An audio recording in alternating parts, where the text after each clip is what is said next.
ব্যক্তি তার সম্পদ রক্ষা করার জন্য নিহত হয় তো ফাহুয়া শাহিদ, তাকে নবী করিম সাল্লাল্লাহু আলাইহি ওয়াসাল্লাম শহীদ বলে আখ্যায়িত করেছেন।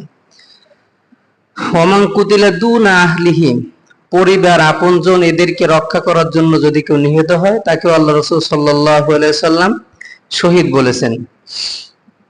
আউদুনা দামিহি আউদুনা দীনিহি, যদি কেউ নিজেকে রক্ষা করার জন্য জালেমের জুলুম থেকে বাঁচাতে গিয়ে নিজ যদি মারা যায়, অথবা দিন তার ধর্মকে বাঁচানোর জন্য সে যদি নিহত হয়, নবী করিম সাল্লাল্লাহু আলাইহি ওয়াসাল্লাম তাকেও বলেছেন শহীদ।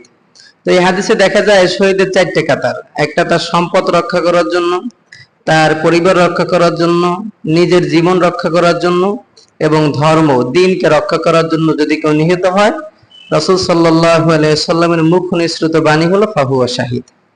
আরেকটা হাদিসের মধ্যে নবী করিম সাল্লাল্লাহু আলাইহি ওয়াসাল্লাম বলেন ওমান কুতিলা দুনা মাযালামাতিহি ফাহুয়া শাহিদ, যদি কেউ নিজে ব্যক্তি তার অধিকার এটা রক্ষা করার জন্য মারা যায় তাহলে সেও কি শাহিদ। তো এরকম দেখা যায় যদি কেউ ব্যক্তি তার নিজের অধিকার, নিজের পাওনা, নিজের পরিবার, নিজের আত্মীয় স্বজন, নিজের হক, নিজের সম্পদ এগুলো যদি কেউ রক্ষা করার জন্য মারা যায়, তো হাদিসের দৃষ্টি থেকে দেখা যায় যে এদেরকে আল্লাহ সুবহানাহু ওয়া তাআলা হুকমি যে শহীদ, এই শহীদের মর্যাদা দান করবে। এখানে একটা বিষয় আমাদের ক্লিয়ার থাকা ভালো, একটা হলো কেউ যদি জিহাদের ময়দানে দ্বীন কায়েম করতে গিয়ে শাহাদাত বরণ করে, সেই শহীদের মর্যাদা আর হুকুম বিধানগত যে শহীদ, এই শহীদের মর্যাদা কিন্তু সমান না। একজন ভোটের মাধ্যমে নির্বাচিত হয়ে চেয়ারম্যান হয়েছে, এই চেয়ারম্যান আরেকজন প্রার্থী দাঁড়াইছিল কিন্তু চেয়ারম্যান হইতে পারেনি, সেও জনগণের জন্য কাজ করে, দুই চেয়ারম্যান কি সমান না। তো এই জন্য তারা দ্বীন কায়েম করার জন্য জিহাদের ময়দানে কুফরদের গুলিতে, কুফরদের তরবারির মাধ্যমে শহীদ হয়, তাদের মর্যাদা, তাদের ফাজাইল আর এই হুকমি শহীদ যারা, এদের ফাজাইল সমান নয়। তবে এদেরকেও মর্যাদা আল্লাহ দান করবেন, মাফ করবেন, কিন্তু তাদের ফাজাইল আর এদের ফাজাইল সমান নয়। তো আমাদের একটা স্বাধীনতার বিষয়ে আমরা যে কথাটা আজকে বলতে চাইছি সেটা হলো দুনিয়ায় সফলতা, স্বাধীনতায় সব আল্লাহ সুবহানাহু ওয়া তাআলার পক্ষ থেকেই কি আসে।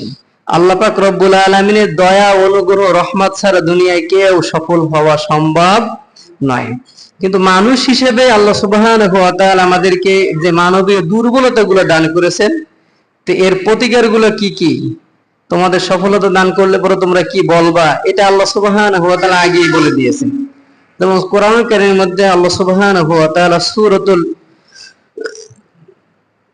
জুমারের 39 নং আয়াতে আল্লাহ সুবহানাহু ওয়া তাআলা ইরশাদ করেন ফাইযা মাসাল ইনসানা দুররুন দাআনা, অতঃপর মানুষকে যখন কষ্ট, জুলুম এগুলো যখন মানুষকে স্পর্শ করে, ফাইযা মাসাল ইনসানা দুররুন, যখন মানুষকে কষ্ট, কাঠিন্য, ক্লেশ এগুলো স্পর্শ করে, জুলুমে যখন তাকে স্পর্শ করে, সুম্মা ইযা দাআনা, যখন এই বিপদের মধ্যে মানুষেরা পতিত হয় তখন বলে আল্লাহ সুবহানাহু ওয়া তাআলাকে ডাকে।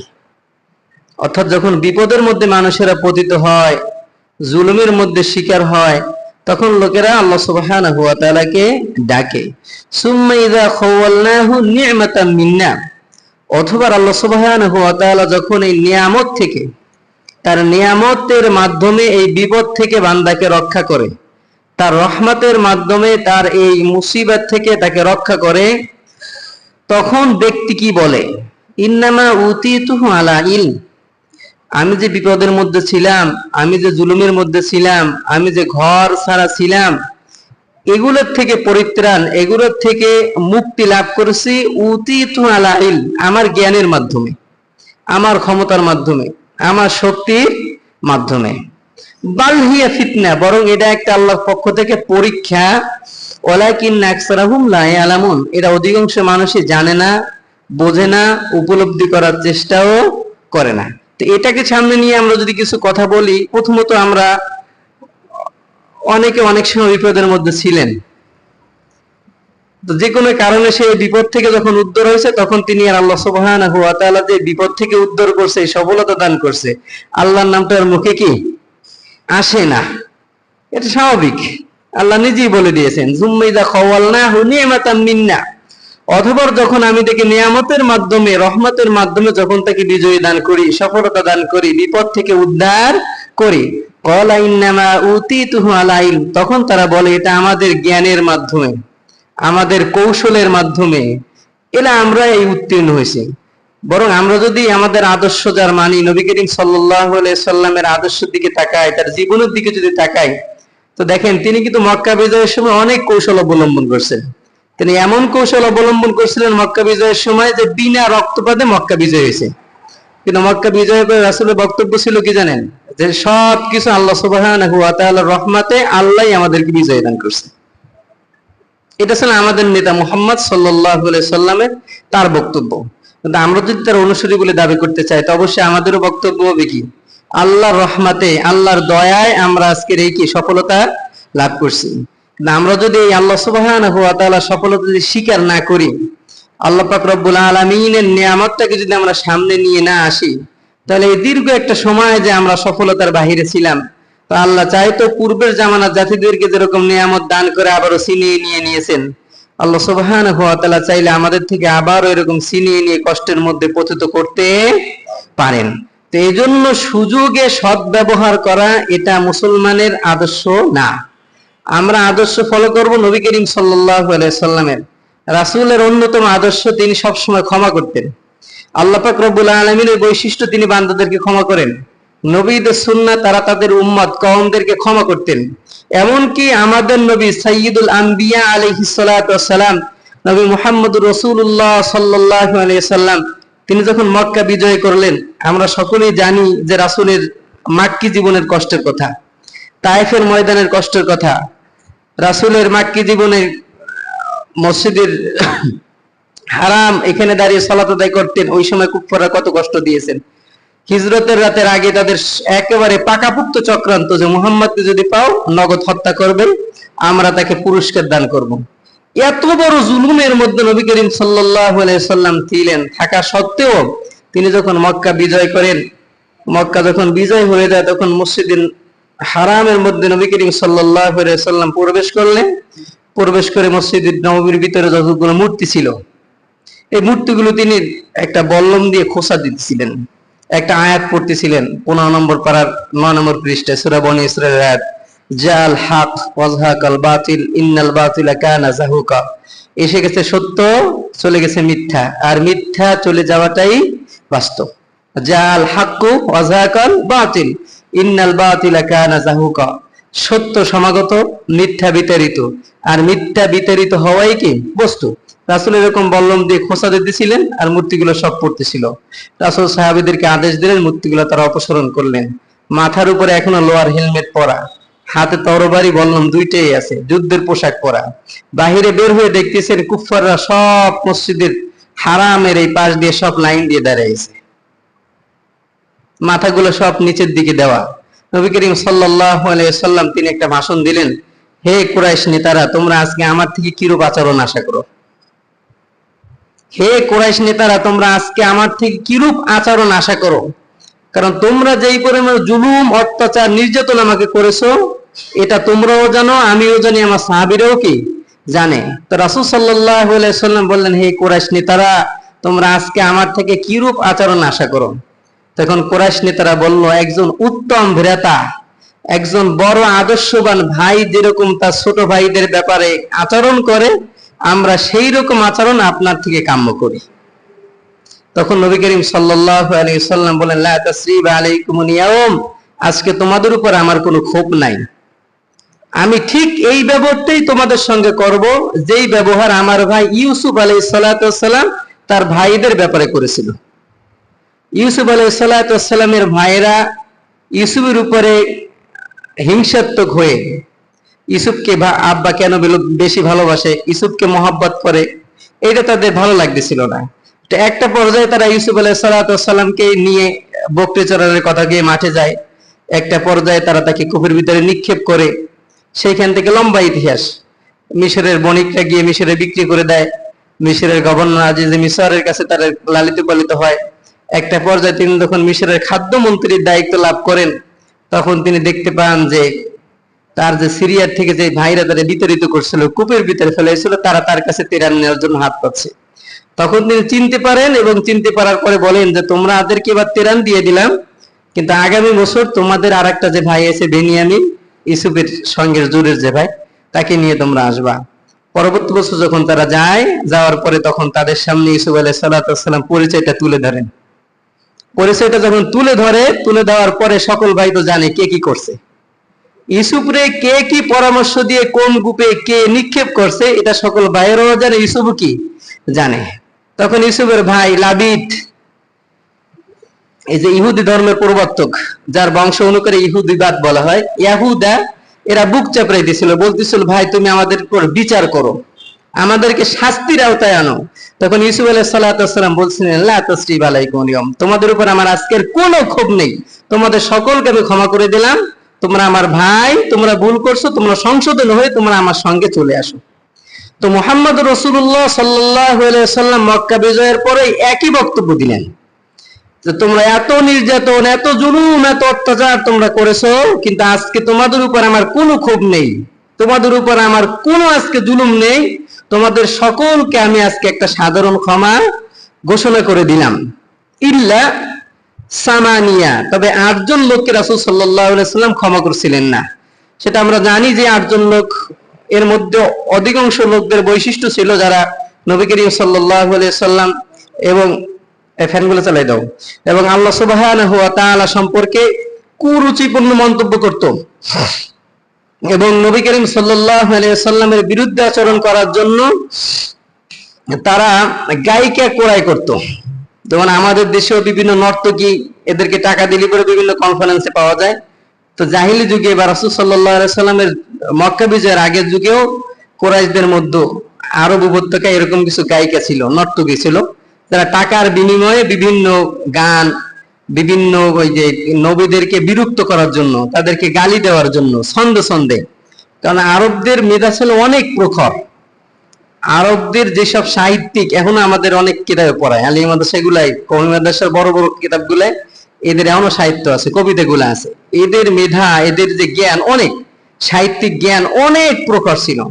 এরাই অনেক সাহিত্য জ্ঞান দিয়ে তারা এই রাসূলের বিরুদ্ধে, আল্লাহর বিরুদ্ধে, আল্লাহর শানের বিরুদ্ধে এরা বিভিন্ন ভাষায় এই কাব্য রচনা করে গালি দিত।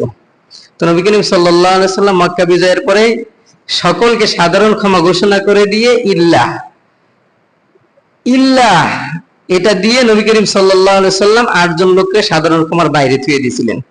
এই 8 জন লোকের বৈশিষ্ট্য ছিল এই সব কাজ: রাসূলকে গালি দেওয়া, রাসূলের বিরুদ্ধে আচরণ করা, রাসূলের বিরুদ্ধে মিথ্যা অপবাদ দেওয়া, এই জাতীয় যে সমস্ত লোক ছিল এদেরকে বাদ দিয়ে রাসূল সাল্লাল্লাহু আলাইহি ওয়াসাল্লাম সকলকে সাধারণ ক্ষমা করে দিয়েছেন।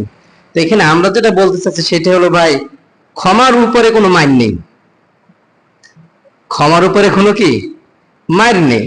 আপনি একটা লোকে আঘাত করলেন, সেও আপনার একটা আঘাত করলো, এতে কিন্তু আপনার এই জুলুমটা একেবারে নিষ্পত্তি হয় না, বরং সুযোগ যে পাবে তখন দ্বিতীয়বার আবার কি আঘাত করে। বরং আপনি যদি আঘাতের পরিবর্তে তাকে ডেকে যদি ক্ষমা করে দেন, তো যতদিন এই দুনিয়ার বুকে বেঁচে থাকবে আপনার সামনে মাথাটা নত করে থাকবে। এটাই ইসলামের আদর্শ।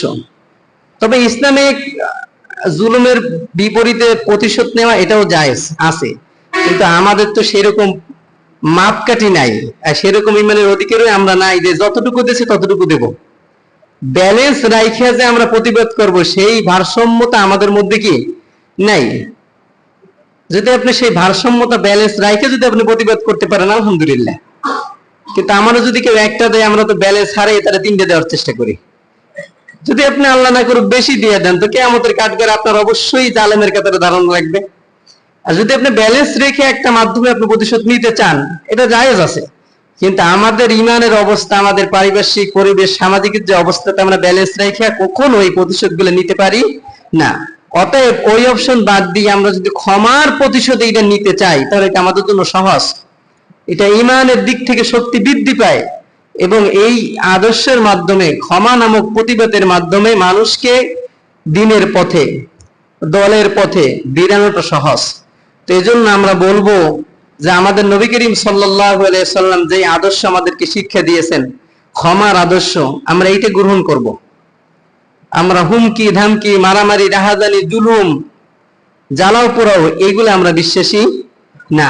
এটা কখনো মুমিনের আদর্শ হতে পারে না, মুমিন সর্বদা চেষ্টা করবে সে তার ঈমান, তার আখিরাত এটাকে ঠিক রাখার জন্য।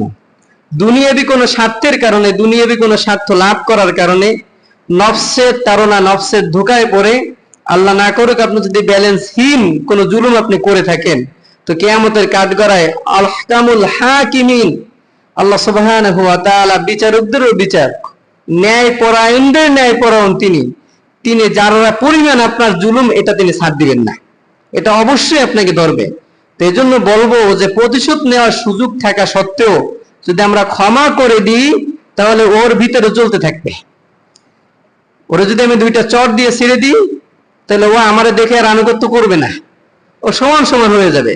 কিন্তু আপনি তো ক্ষমার মাধ্যমে এই প্রতিশোধটা নিতে পারেন, ক্ষমার দৃষ্টিতে যদি ওকে আপনি আদর্শের মাধ্যমে আপনার দিকে ফিরাতে পারেন, তাহলে ও আমরণ আপনাকে স্মরণ করবে, আপনার দিকে থাকবে, আপনার কাছে এসে মাথাটা নত করে দেবে।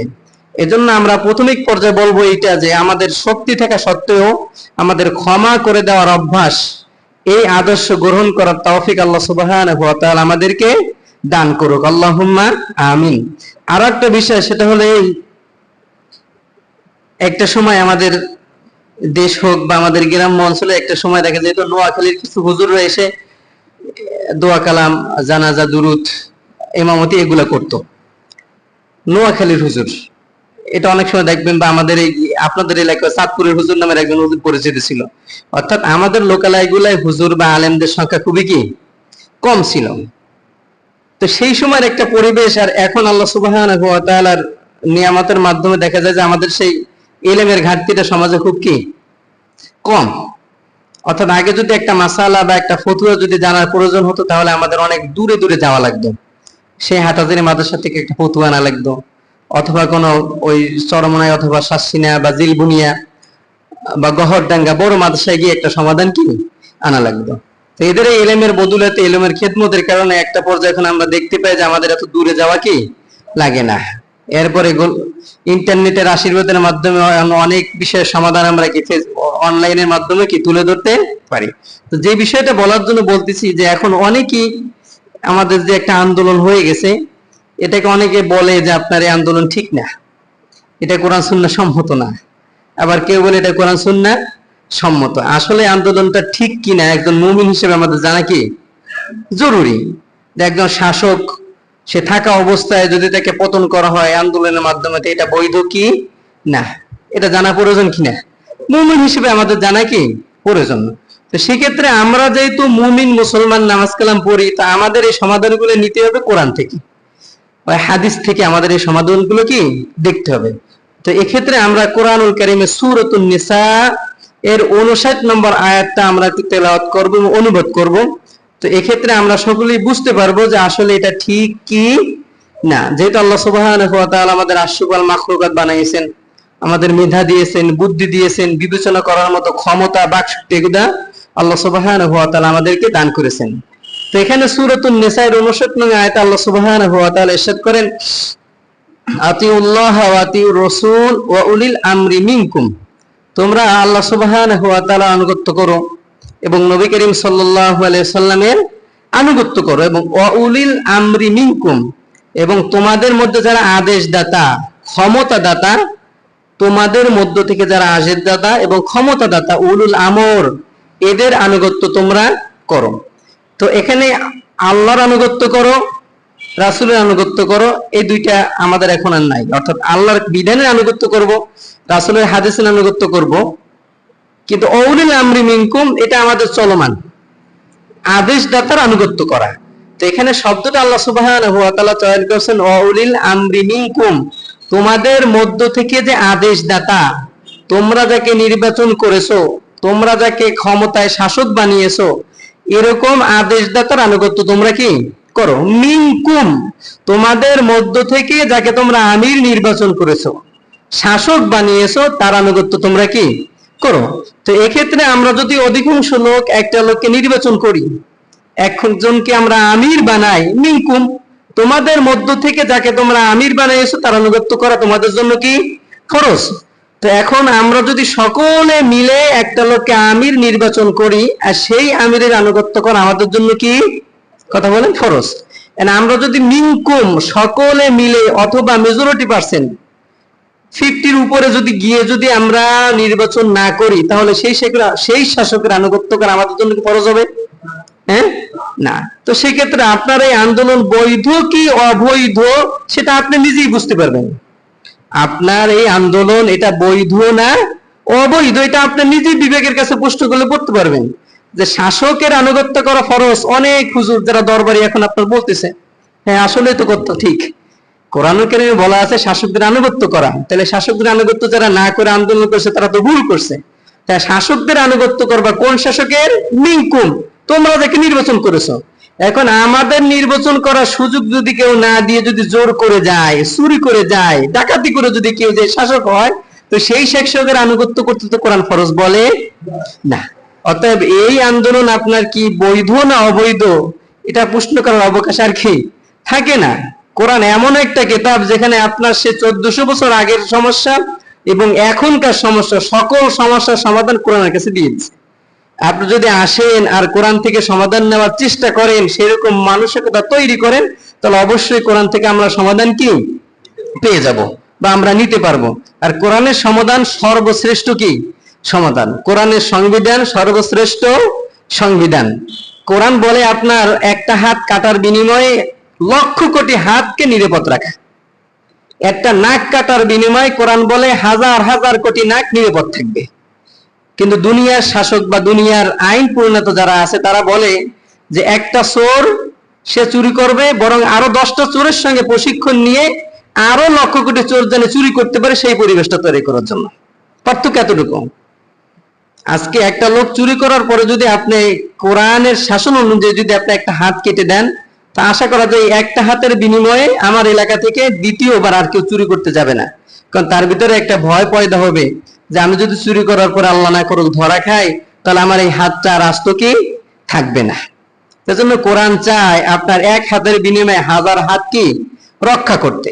কোরআন চায় একটা নাকের বিনিময়ে হাজারো নাককে রক্ষা করতে।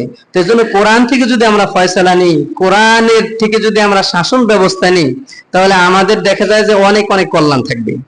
আর বরং আমরা যদি মানব রচিত কোনো বিধানের দিক থেকে ফয়সালা নেওয়ার চেষ্টা করি, তাহলে আগেও যা ছিল ভবিষ্যতেও তাই কি থাকবে, এতে কোনো সফলতা আসবে না। কারণ আমাদের দৃষ্টিতে 5টার একটা কয়েলের এগুলো যেরকম অপিটু সেরকম, দুইটাই পায়খানা, একটা কাঁচা আর একটা কি পাকা, অতএব বোঝাকে পায়খানাই করে, দুইটার থেকেই দুর্গন্ধ বেরোবে। মানব রচিত যতগুলো আছে সবগুলোর থেকে দুর্গন্ধ বেরোবে, হয়তো বা কোনোটা থেকে কম কোনোটা থেকে কি বেশি, অতএব পায়খানা পায়খানাই। এজন্য আমরা যদি কোরআনের দিকে ফিরে আসি, তাহলে দেখা যাবে যে দুর্গন্ধ থেকে ফিরে আসাটা আমাদের জন্য কি সম্ভব হবে। এজন্য সর্বশেষ আমরা যেটা বলবো যে মুমিন হিসেবে, মুসলমান হিসেবে আমাদের দায়িত্ব যে আল মুসলিমু মান সালিম আল মুসলিমুনা মিন লিসানিহি ওয়া ইয়াদিহি, মুসলমান তো ওই ব্যক্তি যার জবান এবং যার হাতের থেকে অপর মুসলমান কি থেকে নিরাপদ থাকে।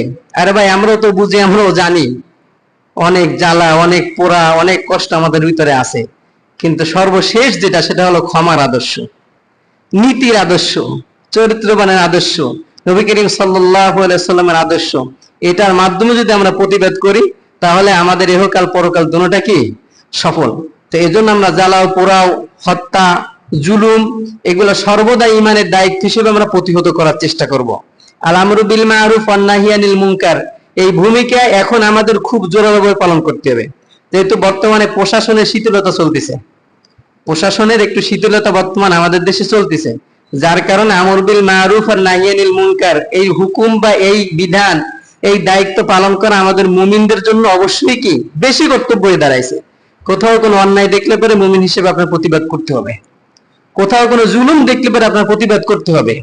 এজন্য আমরা আজকের আলোচনা থেকে যেটা নিব সেটা হলো ভাই, ক্ষমার আদর্শের উপরে কোনো আদর্শ কি নাই। সুযোগ থাকা সত্ত্বেও আমার নবী সাল্লাল্লাহু আলাইহি সাল্লাম তিনি মক্কার কুরাইশদেরকে মাফ করে দিয়েছেন। অর্থাৎ আমি তার শাফায়াত কামনা করি কিয়ামতের মাঠে আমারও শক্তি সামর্থ্য সুযোগ আছে, আল্লাহকে সন্তুষ্ট করার জন্য আমি ক্ষমা করে দেব তাদেরকে। এক। দ্বিতীয়, যদি আমার প্রতিশোধ গ্রহণ করা লাগে তাহলে ব্যালেন্স ঠিক রেখে প্রতিশোধ গ্রহণ করব। ওই না কবতুম ফাকিবু বিমিসলি মা উকিবতুম বিহি, যদি তোমাদের প্রতিশোধ বা শাস্তি নিতে হয় তো বিমিসলি মা উকিবতুম বিহি, যতটুকু দিয়েছে ততটুকু নাও। তা আপনি একটু বুকে হাত দিয়ে বলেন যে আপনার উপর যে লোকটা জুলুম করছে আপনি প্রতিশোধ নেওয়ার সময় কি ঠিক ততটুকু প্রতিশোধ নেন না বেশি নেন? বেশি। তা বেশি যদি নেই তাহলে আমার জালেমের কাতারে পড়া লাগবে। অতএব এই বেশি নিয়ে জালেমের কাতারে পড়ার কোনো দরকার নাই। ওয়ালাই সাবারতুম লাহুয়া খায়রুল লিস-সাবিরিন, যে ধৈর্য হলো উত্তম, লাহুয়া খায়রুল লিস-সাবিরিন, সবরকারীদের জন্য। এজন্য আমরা চাই দুনিয়া এবং আখিরাত দুইটাই আমাদের কল্যাণকর হোক, দুইটাই আমাদের জন্য মঙ্গলকর হোক। আমরা নবী করিম সাল্লাল্লাহু আলাইহি সাল্লামের আদর্শে আদর্শবান হতে চাই। এজন্যই মারামারি, হানাহানি, হুমকি দামকি এগুলা সব বাদ দিয়ে আল্লাহ সুবহানাহু ওয়া তাআলা সন্তুষ্টির জন্য ক্ষমার দিকটাকে আমরা সর্বাগ্রে আমরা চিন্তা বিবেচনা কি করব, এবং আল্লাহ পাক রব্বুল আলামিনের দরবারে শুকরিয়া আদায় করব। আল্লাহ যে নিয়ামত আমাদেরকে দান করেছে, আমরা যদি এই নিয়ামতের পরিপূর্ণ ব্যবহার করতে পারি তাহলে এই নিয়ামতকে আল্লাহ বাড়িয়ে দেবেন। লাইন শাকারতুম লাযিদান্নাকুম, যদি কৃতজ্ঞতা প্রকাশ করো, যদি শুকরিয়া আদায় করো, তো এই নিয়ামত আল্লাহ আমাদেরকে বাড়িয়ে দেবে। আর ওয়ালাইন কাফারতুম, যদি এই নিয়ামত পাওয়ার পরে নিয়ামতের না শুকরিয়া আদায় করো, না শুকরিয়াটা কি অবশ্যই বুঝতে পারছেন।